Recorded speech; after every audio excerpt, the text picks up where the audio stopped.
And welcome on in, everyone, to another Grip TV broadcast. Today we got Jimmy Broadbent running the Lotus 79 in this classic Grand Prix race. And they're just warming up here, getting those tires scrubbed up and getting everything, all their switches in line. And we're going to be going green flag racing here in a little bit.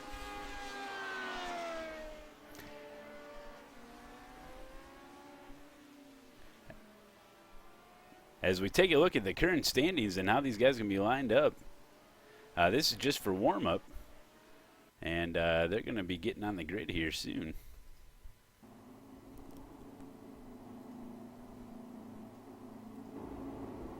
And that's your pole sitter, Matt Pawlowski, number 3 car, Lotus 79. And we're here at beautiful Virginia International Raceway. And we got them gridding up. This is a standing start.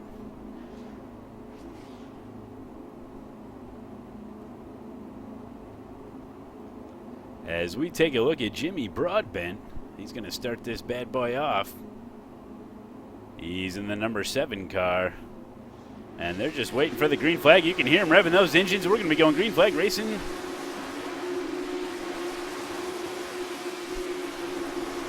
And they're off. Great start by everyone. As they make their way right into Horseshoe Bend, Matt Pawlowski leads them on in.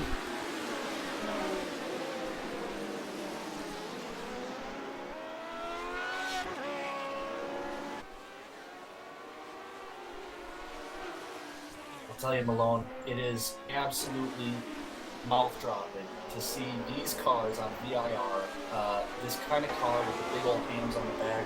I cannot think of something that is this dynamic and different from what we're used to seeing as far as road racing is concerned. These cars handle differently, they do turns differently. When talking to Jimmy Broadbent as the race goes on, I was able to speak with him earlier this week about these cars, and he described it as you enter the turn hoping the car's going to make it around, and somehow magically it does land and make the apex. That kind of difference that car has, it's more of a wish to get around the track than it is a will.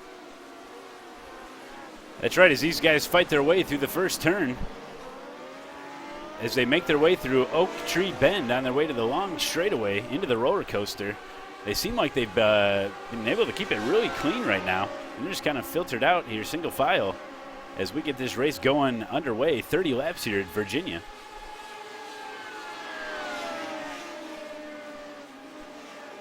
Now it's actually very interesting. These cars have very different setups, and you're going to see, because it's a close-knit community, that these drivers know each other very well. Jimmy coming in as more of a dark horse. To give you an idea, some people go with low downforce setups, others with high downforce setups. So you're going to see a lot of pace changes as far as the straightaways go and some of these sharper turns. And it's interesting to see in comparison to Spa. Spa has an illusion that low downforce is going to get you an advantage, where actually more high downforce does because of the amount of turns there are. This is a slightly different track, more even. So both setups today are going to pay dividends based on the driver's skill and ability.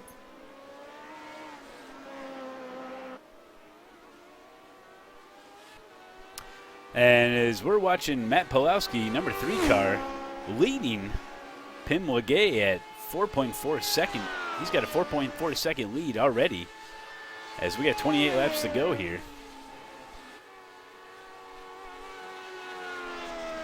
Now, as we're watching this race, remember, this was the time, this is the actual year that one of the few and only American heroes in Formula One racing had his champion, his glory, and that was Mario Andretti. This was kind of the heyday of Formula One racing, folks, and kind of something I wish in Formula One, now that we see it today, becomes more of an international spectacle. Maybe get another American challenger in there that's going to do some damage. As we're riding along with Jimmy Broadbent, he's working on that number 9 car, Robert Simpkins, and he's all over the back of him. Jimmy may be making a move here going into Oak Tree Bend.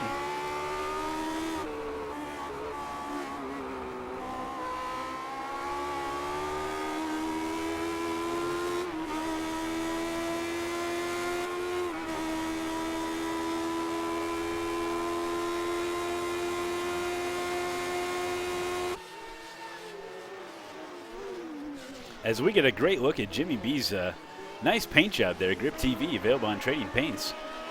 And they're making their way around Horseshoe Bend and a NASCAR bend right now. And Jimmy's still working on the number 9 car, Robert Simpkins. And it's down to a 0.4 second lead as Robert Simpkins with that number 9 car really trying to get a gap going here. And it's going to be really important for Jimmy to try to get this spot and get up to that 5th position, the beloved top 5, and then start working on a podium. You know, Jimmy just went through those S's, the early S's, and I've seen him once as he was going through and he was accelerating it on. If you don't hit that lane correctly, it almost looks like an Olympic skier doing moguls as he gets jostled around. And Jimmy B going side by side, going into Oak Tree Bend. Jimmy B on the outside. Can he get enough? A little bit of wheel touch. Jimmy B gets around on the outside. They're going down the long straight here. Will Jimmy B be able to hold him off as Robert Simpkins must be running a lower downforce as he just zooms on by? Jimmy's going to have to tuck in behind as they head into roller coaster here. Jimmy must be running a higher downforce. Got around him fairly easy on the outside around Oak Tree Bend, but the straightaway proved that Robert Simpkins definitely running a different setup. And that's going to be interesting to see how this plays out if Jimmy wants to make another run at it. But I tell you what, Jimmy learned a heck of a lot just then. Jimmy is really going to be he's going to have to manage how he's handling the pressures of these other cars. He's going to be able to gain with his higher downforce through the turning complex. But these cars are going to come back and strike at him down the straightaway. It's going to become up to him on how he's going to manage his attitude, race his own line, and make absolutely sure he hits the apex and accelerates properly. As Jimmy B's off. Jimmy B must have had some issues there. As he's off, we're going to have to take another look at it. Here's Jimmy. They're going into NASCAR Bend here. He gets it a little bit loose. Let's see what happens here. He might have missed his brake point. He was just a little bit too far on the right side. Oh, and he just barely nicks the tires. Not sure if that's going to give him any issues, but he gets back on the track, and he's wow, that's unfortunate. He's running 8th place now with Bryce Simeon right behind him. Wow, unfortunate to see that, although I know with these cars, if you just get one tire off, it's goodbye. You know, Malone, these cars, too, when they aren't warmed up, are completely different beasts. These cars have a natural habit to pull to the right just because of the natural circulation of how the pistons go through when it's accelerating. And so there's a pull. The other thing that I've noticed with these cars is when those back tires aren't heated up yet, braking is a whole different beast than what he's compared to when the car's warmed up. And when he's trying to push after a driver by racing the driver and not his own line, the braking late can be a tragedy for him.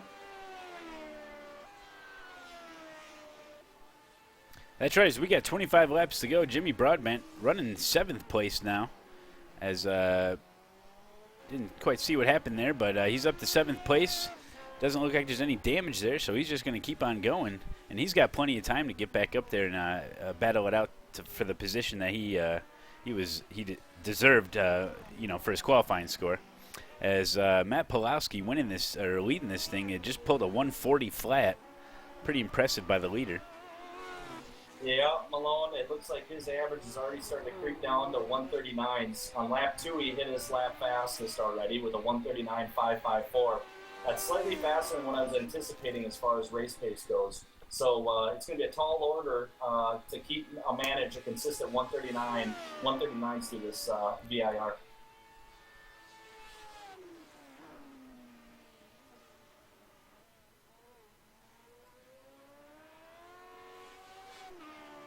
The other thing that you can look out for, folks, as I'm watching Matt Pawlowski, is when do you accelerate onto this car? A common factor amongst race drivers when they're racing to get advantages, runs down straightaways, is accelerating before the apex. With these cars, it is next to impossible. It is tragedy, especially when you're in low speeds where that wing does have no downforce. So it's all about how he can feather the acceleration of that car. Furthermore, when you look at these Formula One cars, turning is a whole different beast. Unlike the GT3 cars that we're familiar with, turning is guided or driven by the wheel. These cars, you use the wheel to set the direction of the car, but you control the turning by how you throttle. The less deceleration, the more turn. More acceleration creates understeer, and less turning. So what these drivers are effectively doing is balancing throttle with their steering inputs to get the car to go around the corner, and then being able to hop on that to get down the straightaways. Mightily impressive. Yep, and we're just following along with Matt Pawlowski cockpit view, and man, it's pretty impressive how he's able to navigate his way around. He comes out of Oak Tree Bend right there on his way to a pretty good, another great lap. He did post a 1:39.6 on his last one, so very impressive. Yeah, and as he comes up to the roller coaster, we're going to get into a technical session where he's coming from high speed down to medium speeds. And you're going to see oversteer with these cars, which is just the most fantastic thing you can see with these 79 Lotuses. How they make it and have it stick on the road is they literally just have faith in the car. And that's why these cars are unlike anything else in iRacing. Yep, that's right. And for some of those viewers that aren't familiar with VIR, as the kind of the action has calmed down here, we're going to take a lap around with our very own Jimmy B, and he's going to explain everything that you need to know about VIR.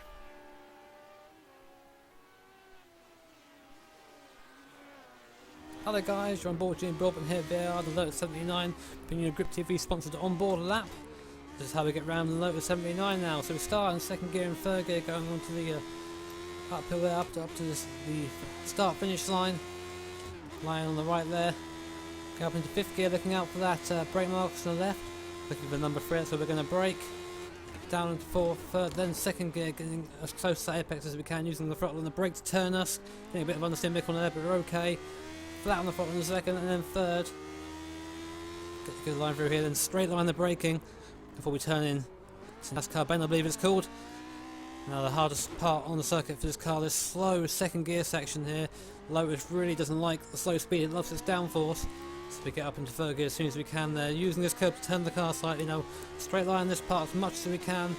Hitting the curb is okay for them, be careful we didn't get too much. Now up into the snake, which is probably the fastest part of the circuit. The line is very important up here. If you go uphill, just clipping the curb, and now for the terrifyingly fast south bend, getting on that brake and using the throttle to turn the car, going through there nearly 130 miles an hour, getting very loose on the outside there, very close counter. Third gear, then second and first gear into Oak Tree. Isn't there anymore, but no worries, it is in iRacing. Up for the gears now to third, fourth, and then fifth soon after. Next corner is a blind left-hander up a hill, so over this crest we'll see it. And there it is now, kind of spotting our line from here. I'm going to brake now into fourth, into third, and into second gear. Just letting the car roll into the corner. And then back on the power again, into third, through there. Using the brake and throttle to balance us through this corner, letting the downforce do all the work through here. There it is. Flat on the power. Avoiding that inside and out of the curb. Keeps the right as much as you can. Foot to the floor. That's the line at VIR. Oh, difficult, but well worth it, guys, definitely. Go try it out.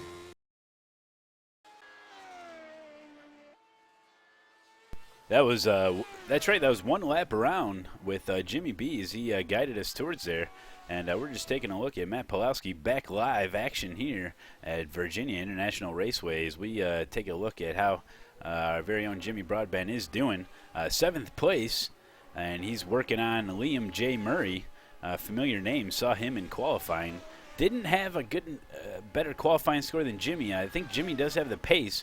We know he had some issues earlier on, so he's going to do whatever he can to catch up to Murray as they head into Oak Tree Bend right now.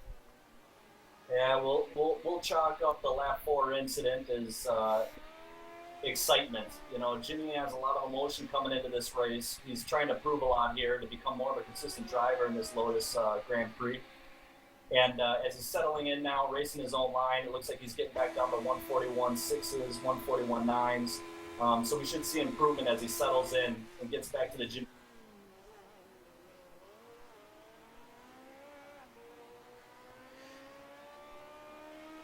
Well, you get these cars started, you feel that rumble, you push down on the throttle a little bit, and it gets the nerves going, it gets you excited, and maybe that's what we saw early on, just the excitement really got the best of them there.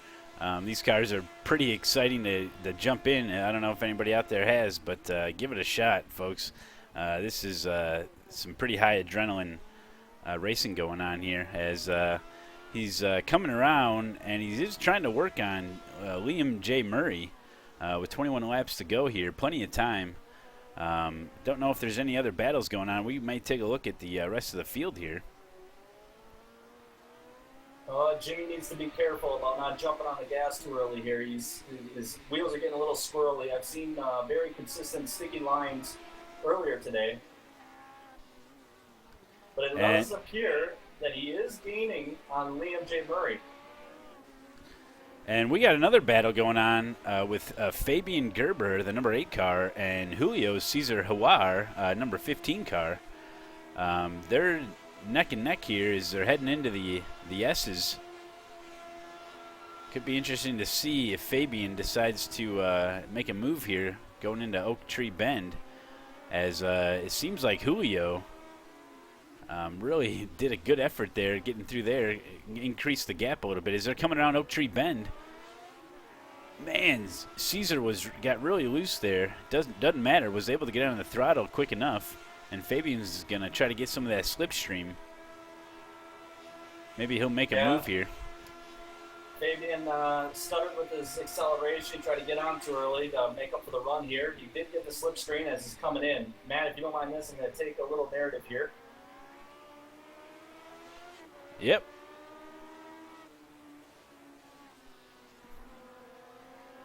Fabian Gerber, number 8 car, with high expectations down 10th place. He's starting to trail Julio Cesar Hauer. This battle existing now over 3 laps as they're coming down the straight start-finish line over into turn 1 of Horseshoe. Gerber, very okay with just applying the pressure in the rearview mirror, the number 15, Cesar Hauer, as they're on their way up into NASCAR bed, through left hook, and up through Snake. As far as the technical complex, here's an opportunity because once they get through Snake, they can get down to South Bend and have an overtake opportunity at Oak Tree if you can keep the car under control. Yep, and it seems like this point of the track, Julio's really able to increase the gap. They got to be running different setups. Some guys prefer the higher downforce, the lower downforce, how they can control it. But, this is a great battle going on. The littlest mistakes can make such a huge impact as far as these straights go. And here's the opportunity as Julio Cesar takes advantage of a mishap by Cesar Hauer. Fabian Gerber gets through and gains a place over the 9th place car. Man, that came out of absolutely nowhere. I was not prepared for that. I have a feeling that's what this race is going to be like all day today. Julio Cesar Hauer coming over to answer to Fabian Gerber. That is absolutely what is necessary. Keep the pressure on, attack back. They're side by side. Wow, some great racing here as Julio doesn't quite able to keep the overtake there. Man, we're going to keep our eyes on this for sure. Yeah, outside overtakes are going to be next to impossible with these cars. It's going to come down to wit and strategy as far as how these guys are going to execute. Their tactical vision is hugely important in how in tune they are with their throttle, pedal, as well as their steering. As we're just taking a look around, Matt Pawlowski still our leader here with 19 laps to go. Pim Legay riding number 2, second position. And John G. Hill, number 4 car, getting around some lap traffic there. As Barry West is not too far away from Hill, and he's going to see whatever he can do to try to get a podium. And Gene Franco's into the tires at Oak Tree Bend. Hopefully he didn't have any wheel damage there as he gets back on the throttle. Just taking a look at our race competitors here. Liam Murray down to 6th place as Bryce Simeon is running 7th place in that number 6 car. And there we have it, Jimmy Broadbent, our own Jimmy B, running 8th place as we got that battle still going on with Fabian and Julio. Yeah, Malone. Actually, Julio Caesar broke late into Oak Tree, tried to get a gain, and actually made an effective run on it. The unfortunate thing for Caesar is he's going to be in a tricky situation here because the battle that he's been waging with Gerber is giving the opportunity for Robert Simpkins to start sneaking up on him. And Robert has been a rather consistent driver from what I've seen so far, looking at his stats. This could become a three-way battle very quickly. And I was just about to say, Simpkins back there, he's eyeing this down, and he's looking to pick up 2 positions probably if those guys start battling ahead of him. Like I said in Spa, one of the most important things you can do early on in a race is just keep your car in the rearview mirror of your opponent.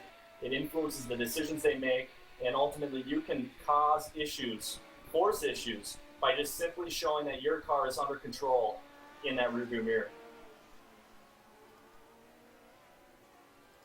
That's right, as we see the gap between Bryce and Jimmy down to 2.5 seconds. With Liam Murray not too far ahead, he's 2.5 seconds ahead of Bryce. Caesar Howard's got to run going through the S turns. Gerber is going to have to play defensively as they get up over the Oak Point.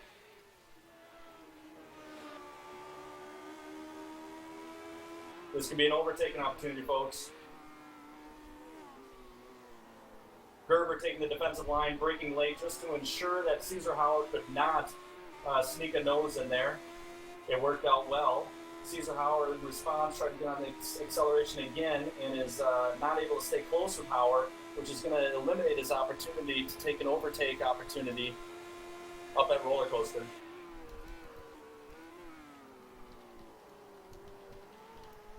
I will say this, Gerber is being rather cautious around a couple turns. His confidence, it appears to be down.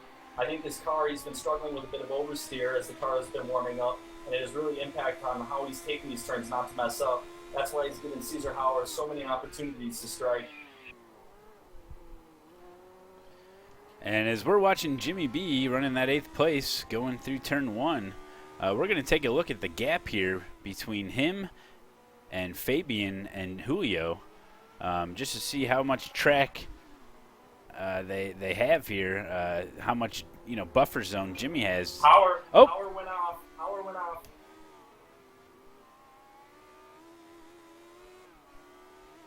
And further inspection of Jimmy's front wing, does look like he did suffer some damage. Getting a better look at it now with the camera. So that may be playing a factor into his steering.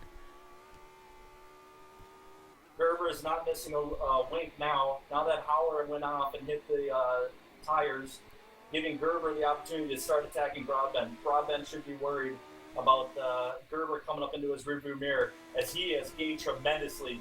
There's going to be a battle here, folks, as Gerber's closing on Broadbent as they're going down.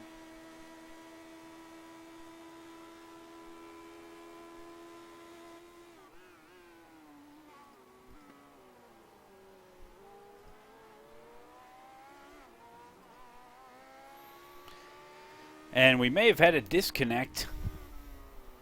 Well, it looks like that's the number 16 car of Zach Hurek.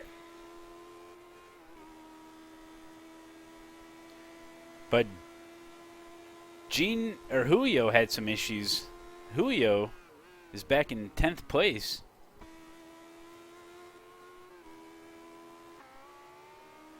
Okay, well, we're just following along with Jimmy Broadbent, 7th place, as he's working on Bryce.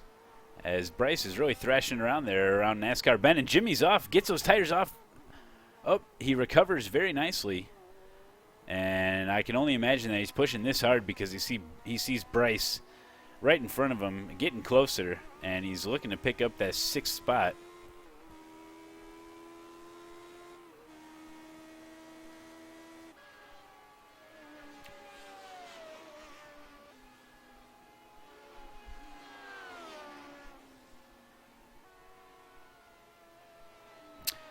Lap 16, folks, right here at Virginia International Raceway, brought to you by Grip TV. Grip TV is a network dedicated to bring you high-flying simulated motorsports here. And we do a lot of things. A lot of things dealing with the community. Got a lot of new things coming up your way. We're all drivers. Some of us are commentators. Some of us are behind-the-scenes guys. We're all working together, trying to bring you the most exciting content right here live on Twitch. It's always more exciting when it's happening live, but if you do miss anything, a lot of our content is on demand at various YouTube channels. Check the links below, and don't forget to head on over to Jimmy_BEE to see his in-car cam view of this race as he's working his way, trying to close the gap here on Simeon as they head around. And with these cars, I tell you what, Judson, I couldn't handle one, and they've gone pretty good here. A couple off tracks we saw, but overall, pretty good racing by these guys. They put in some seat time. Saw a lot of these guys in practice, so this is their time to shine. I don't mean to interrupt you, Jimmy. I absolutely agree. Oh, excuse me, Matt. But this is in concern of Jimmy. A few seconds back is Gerber now. Julio Caesar did go off, went into the tire barrier by braking too late, caught grass. Since then, Fabian Gerber put down his fastest lap time of a 1:41.299 and has been staying in 1:41s ever since. He is bearing down on Jimmy. And Jimmy's off at Oak Tree Bend. Jimmy's off at Oak Tree Bend, hits the tires. He just had way too much speed in there. Gets back on the track. He's got some major damage, and I don't know how that thing's going to drive now. We're going to have to take a look at that in instant replay. Yeah, and that just opened the door for Gerber. As he's coming into the Oak Tree Bend, seems like his speed is up, going a little bit too fast there, and, well, he just loses it. Hits the tire barrier. A lot less damage than you would expect with a crash like that. Having a little difficulty steering maybe now. So unfortunate by Jimmy, but he does get it back out there. Now the gap, Fabian's only 1.2 seconds behind him now. Yeah, these cars, it doesn't take much, and they will punish you. As they're going into turn one, Fabian hard on the brakes, trying to catch Jimmy. Jimmy with that front end damage. And we're going to see how this plays out.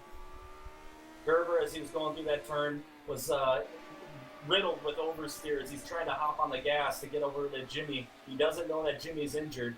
He must know that something's up as he caught him rather fast. So I think there's blood in the water, and Gerber's about to strike.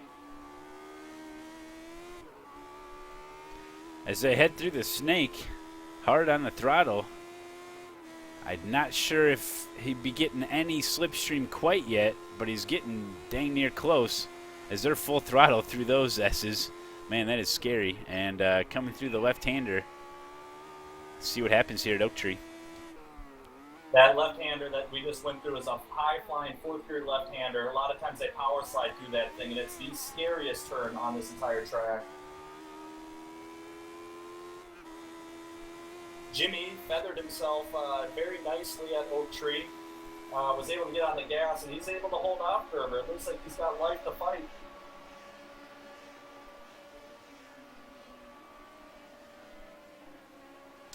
As we take a look from the official Grip TV blimp at this beautiful racetrack, keeping our eye on Jimmy, as we're going to take a look at some info regarding the track.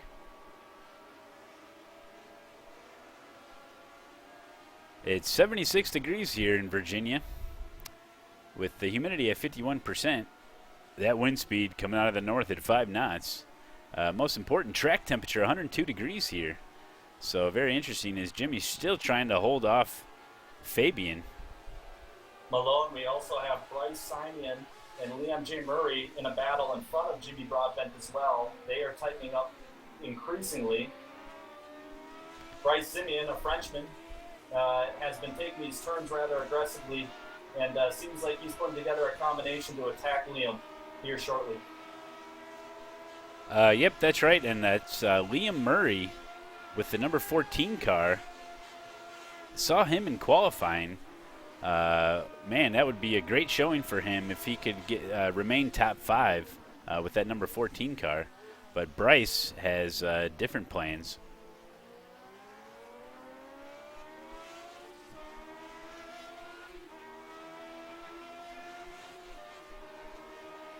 And we're just taking a look at the current standings. Pulowski up in front with Hill, West, Legay, Murray rounding out top 5 with Simeon, Broadbent, Gerber, Simpkins, and Howard, Fisher, Winfield as our top 12. With Larson, had a Boskus retired, and Larson, Whisker, and Kurek a lap down already. Yeah, Jimmy so far this 2014 season has had a pretty impressive career. He was driving in the 97 formulas over in R Factor. Recorded a second place finish, Malone, over at Monaco, which is a very impressive finish considering the stiffness of the competition over there. Yep, I'm wondering almost if he thinks he can just hop into one of these bad boys and drive this thing around. What do you think? Oh boy, I'm focusing on the action here. As Jimmy's got some trouble there behind him. They're heading through NASCAR Bend right now, and I see some Jimmy scraped up some of the paint, so he's gonna owe me some money for painting that Lotus back up. But that's fine. It's totally worth it out here.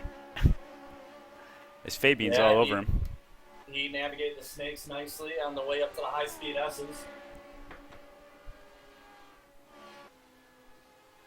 Little bit of oversteer. Take care, Jimmy. Fourth gear turn. Does he slide? No. Keeps it pretty intact. Got a little bit of grass as he's heading into the oak tree turn. Fabian Gerber attacking. Gets on the gas a little bit earlier. This could be the run, folks. As we're watching the rear view chase of Jimmy and that yellow car, he's trying to chase him down.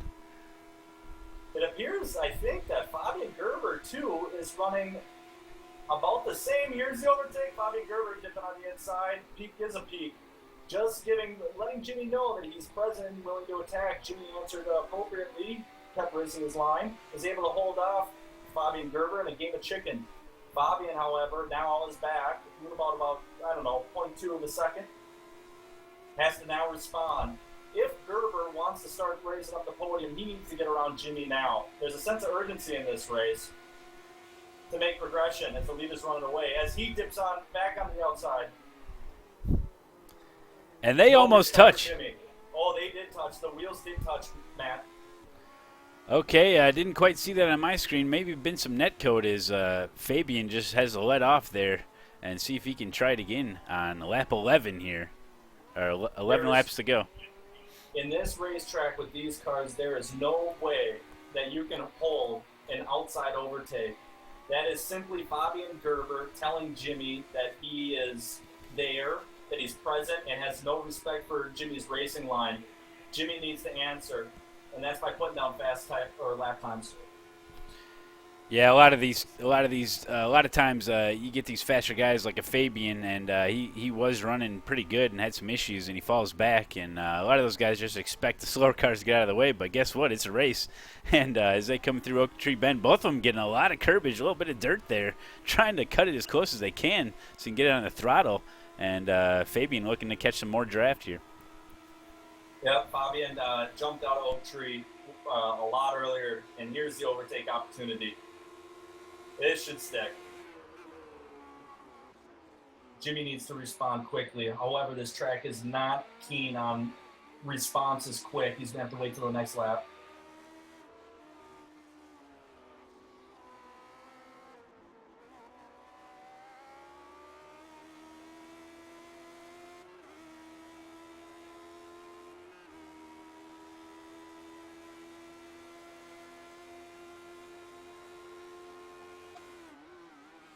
Since we've been following this, Malone, Jimmy Broadbent, and Fabian Gerber, who just went around. Fabian Gerber just went around with oversteer, a little happy on the acceleration foot. Now it just leaves Jimmy Broadbent with Robert Simpkins.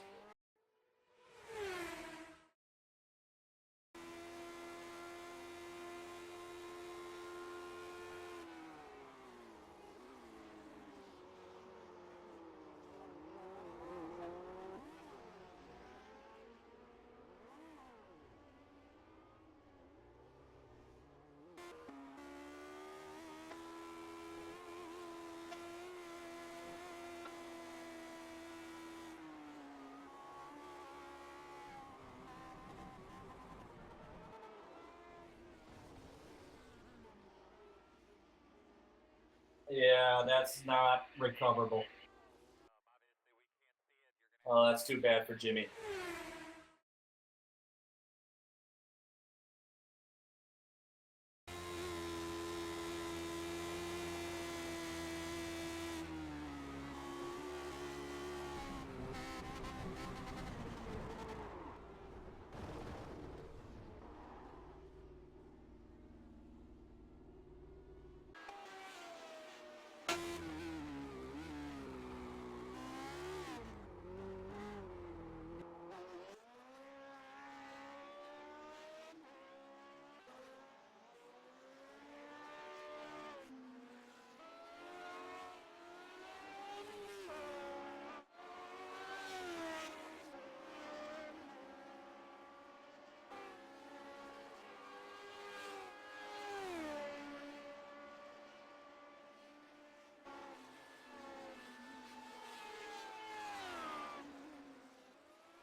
And we're just following along with Pim Legay, and he's working on the Barry West as he's going to try to get some draft here.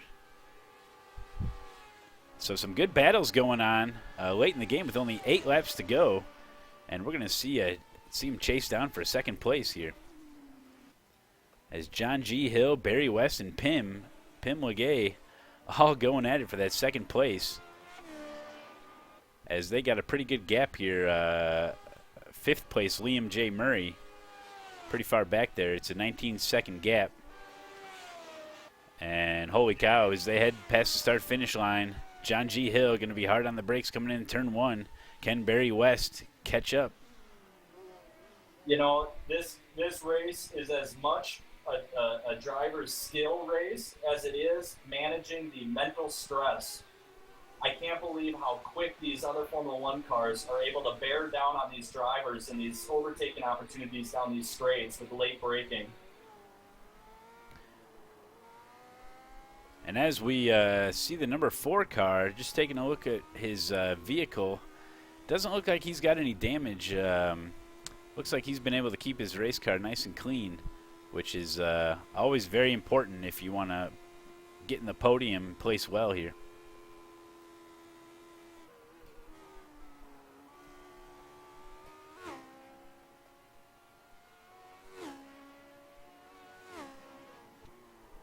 As we got a guy off. Yeah, that's the lap car. Was not playing well with Pim Legay. Almost took Pim Legay with him. That was Sean Wiltshire. Looks like he has some aero damage.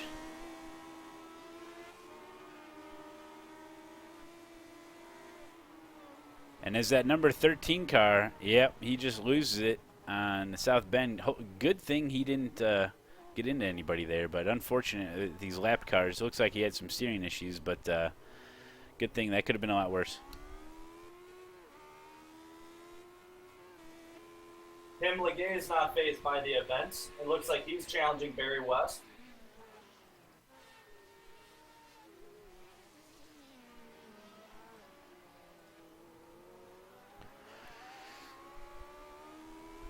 Yep.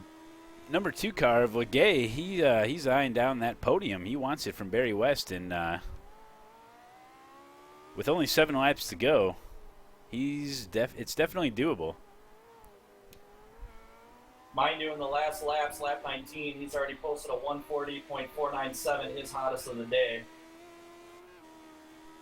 But it seems like Pauleski is at a whole different level than the rest of these drivers, Malone. 139s. He's averaging a 140.1. Yeah, he did his homework out here. Yeah, it looks like he's one of the guys to beat here this weekend. Matt Pawlowski, going to be a household name soon, folks, as he's got a very comfortable lead. Matt Pawlowski just posted the fastest lap of the race with a 138.874. That's 2 seconds less than what the second and third guys are racing right now.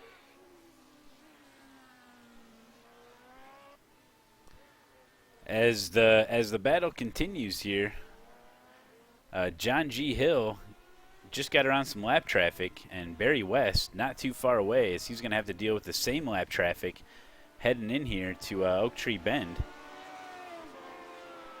Nope, they're on the back straightaway.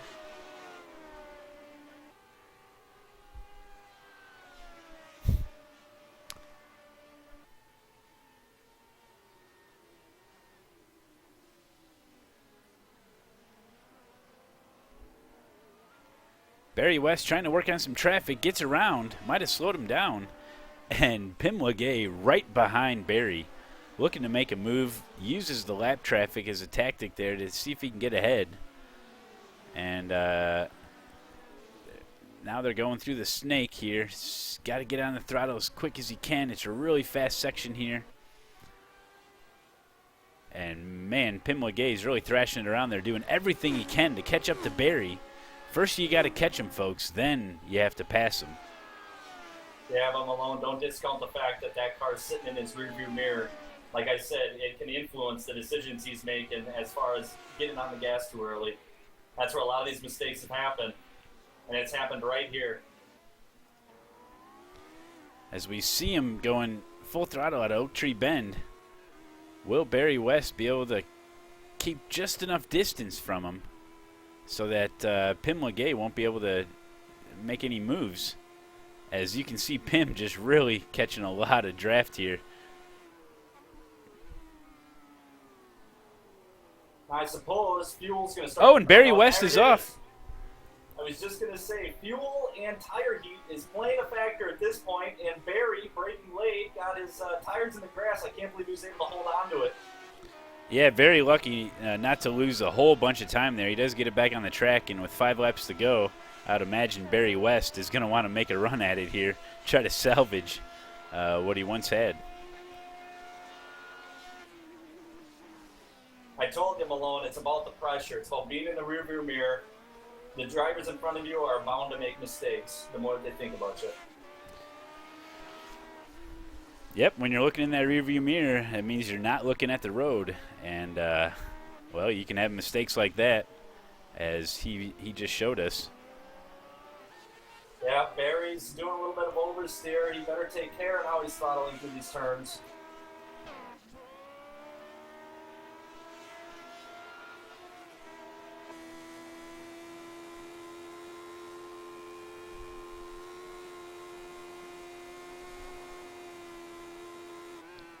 Barry West coming up to that real quick left-hander, South Bend. Seems like the car didn't have any undercarriage damage or anything. It seems like he just lost time, but that's all it takes sometimes. And, well, with only 4 laps to go, that gap is pretty big. We'll have to keep an eye on that. You know, I wouldn't discount the fact that Pim Legay could start challenging John G. Hill. You know, when you're running a 35-lap race like this, the mental anguish of driving a car that's such a handful bears down you over time. And the more that you are critical about thinking about just the little mistakes that you make, he's going to start getting a little too cautious on the turns and will likely, it could allow Pim Legay catch up.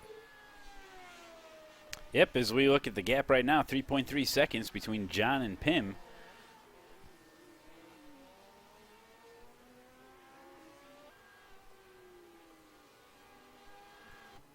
And Barry West with some more issues.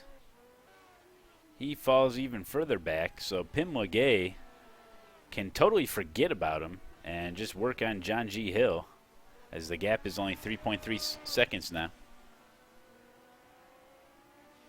Bryce Simeon is starting to catch over on Liam J. Murray. This is a battle to be watching here soon. Both drivers having a fantastic race.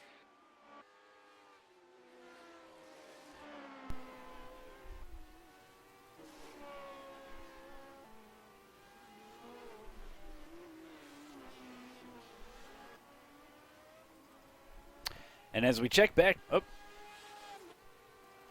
think I read your mind, Malone. Fabian Gerber and Julio Caesar are back at it. Yeah, there's quite a few battles going on. We do see Fabian and Julio. Yeah, they've been battling all day. I was looking at Liam J. Murray and Bryce Simeon. The gap there is only 1.3 seconds as they head out to through Oak Tree Bend.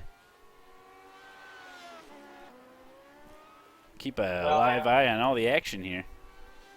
I'm meaning to talk to Jimmy, you know, harking back to these 79, 76, the day of James Hull, the great British driver. If he's inspired by drivers like this, it really does, watching these cars, make you respect the driving skills that they've had back in the day.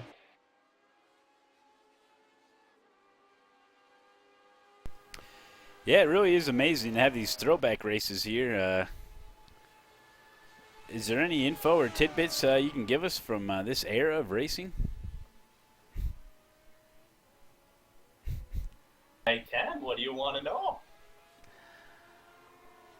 Well, the mindset of these drivers with these big machines, I know a lot of this stuff was experimental back in the day, and safety wasn't really an issue either. And, man, you really had to have the guts to get in one of these things.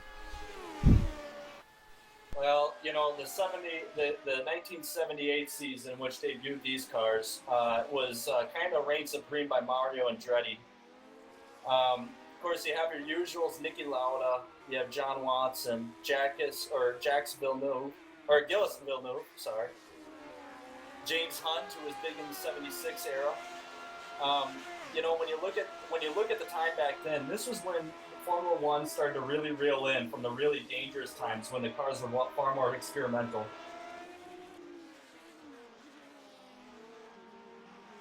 That's right, with only 2 laps to go, we're watching Bryce and Liam Murray battle it out.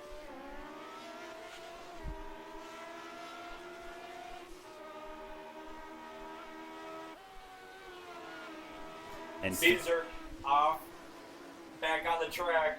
Man, he does not want to break. He wants to get into the bumper of Fabian Gerber. There is red in his eyes, I could see as he was passing Oak Turn.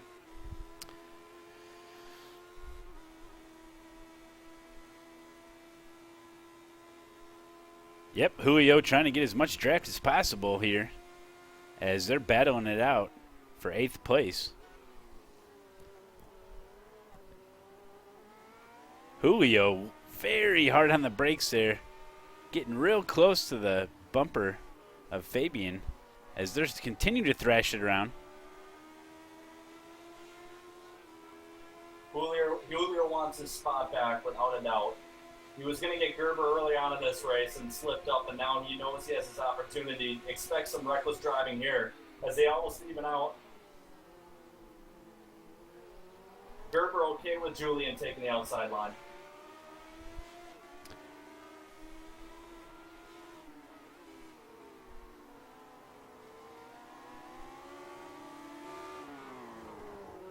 And some lap traffic gets in the way. Oh, wow. Caesar better take care again with that throttle, man. He got oversteered heading into those S's.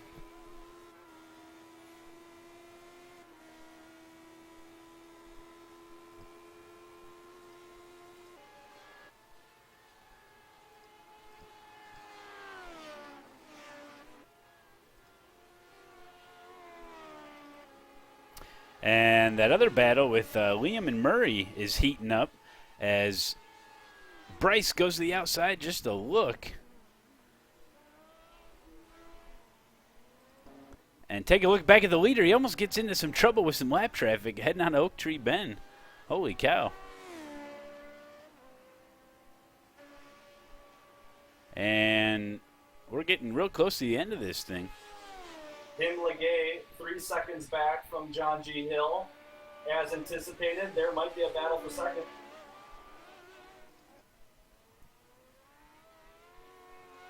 As we're hanging out with our leader right now, I believe he'll be getting the white flag coming up.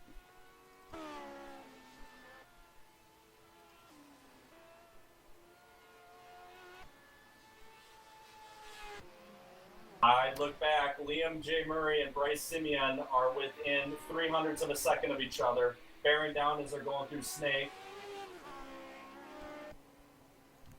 And your winner, Matt Pawlowski, number 3 car, wins this bad boy at Virginia.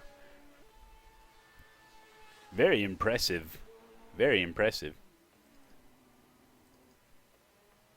As John G. Hill trying to make his way through. If he can hold off just these couple turns here, he's going to pick himself up second place.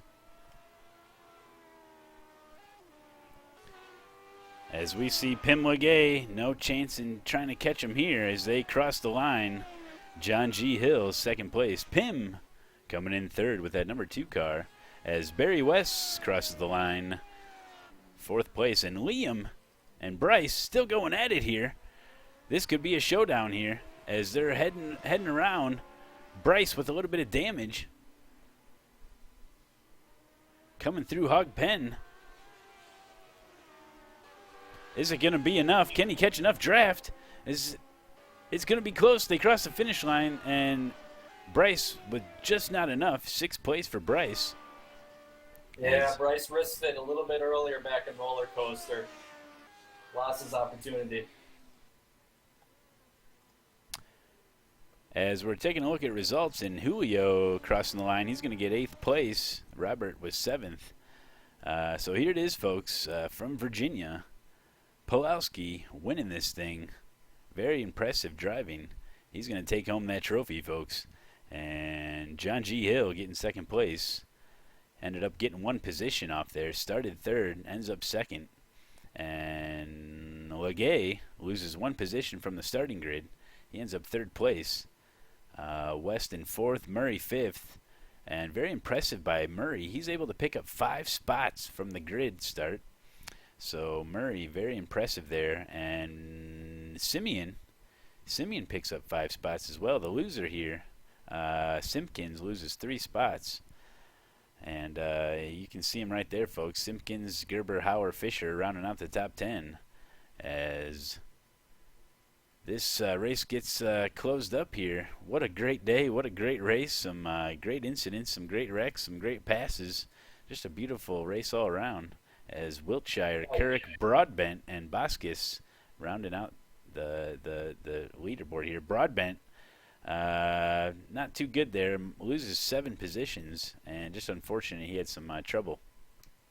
I want to go grab Jimmy when he gets out of the medical unit here to have a discussion with him. These cars are fantastic. I mean, what a difference in racing compared to the GT3s. I hope to see these things soon. Yeah, we might be able to get a word in with Jimmy, who was actually in that race, and you could have been following him around in his in-car view at twitch.tv/Jimmy_BEE. He is Jimmy B, and he was out there. We were following him along with that beautiful paint scheme, and we might be able to get him in here in the booth and see what actually happened there down on the racetrack.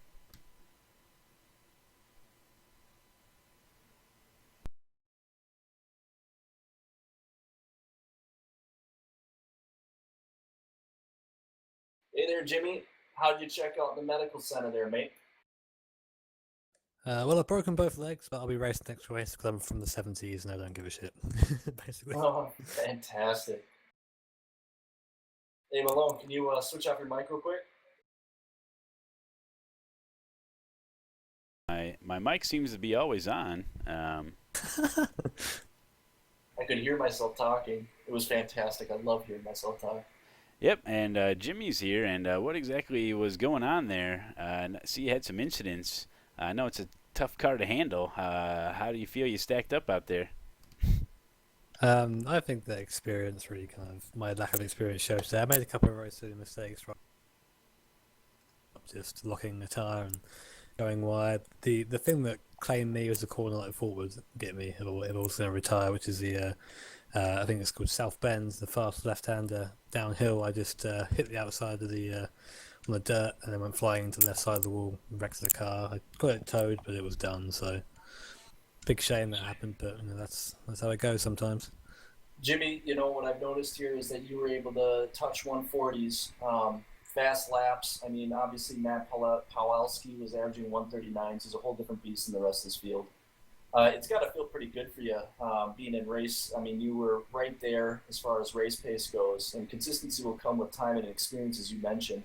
I noticed over the course of the track, Oak Tree, you were hopping on it early, Hog Pen.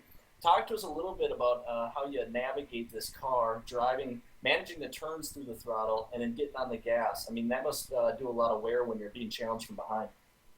Well, a lot of driving this car, a lot of putting it around corners effectively is using your right foot. This car doesn't really turn very well without any throttle going through it. So, let's say for example, going through Oak Tree, you go down into third gear and you almost kind of ride a little bit of the throttle on the way around as you turn in, and as you're shifting down, just tiny little bit of throttle on the way in, and then just to turn it around a bit more, you just give a bit more. The car feels like it's going to spin almost, but it doesn't, and that's the best run you can get. You almost drift through the corner. It's one big, very fluent slide, and that's how you really have to hope to get around the slower corners here to be quick. That's where the time is.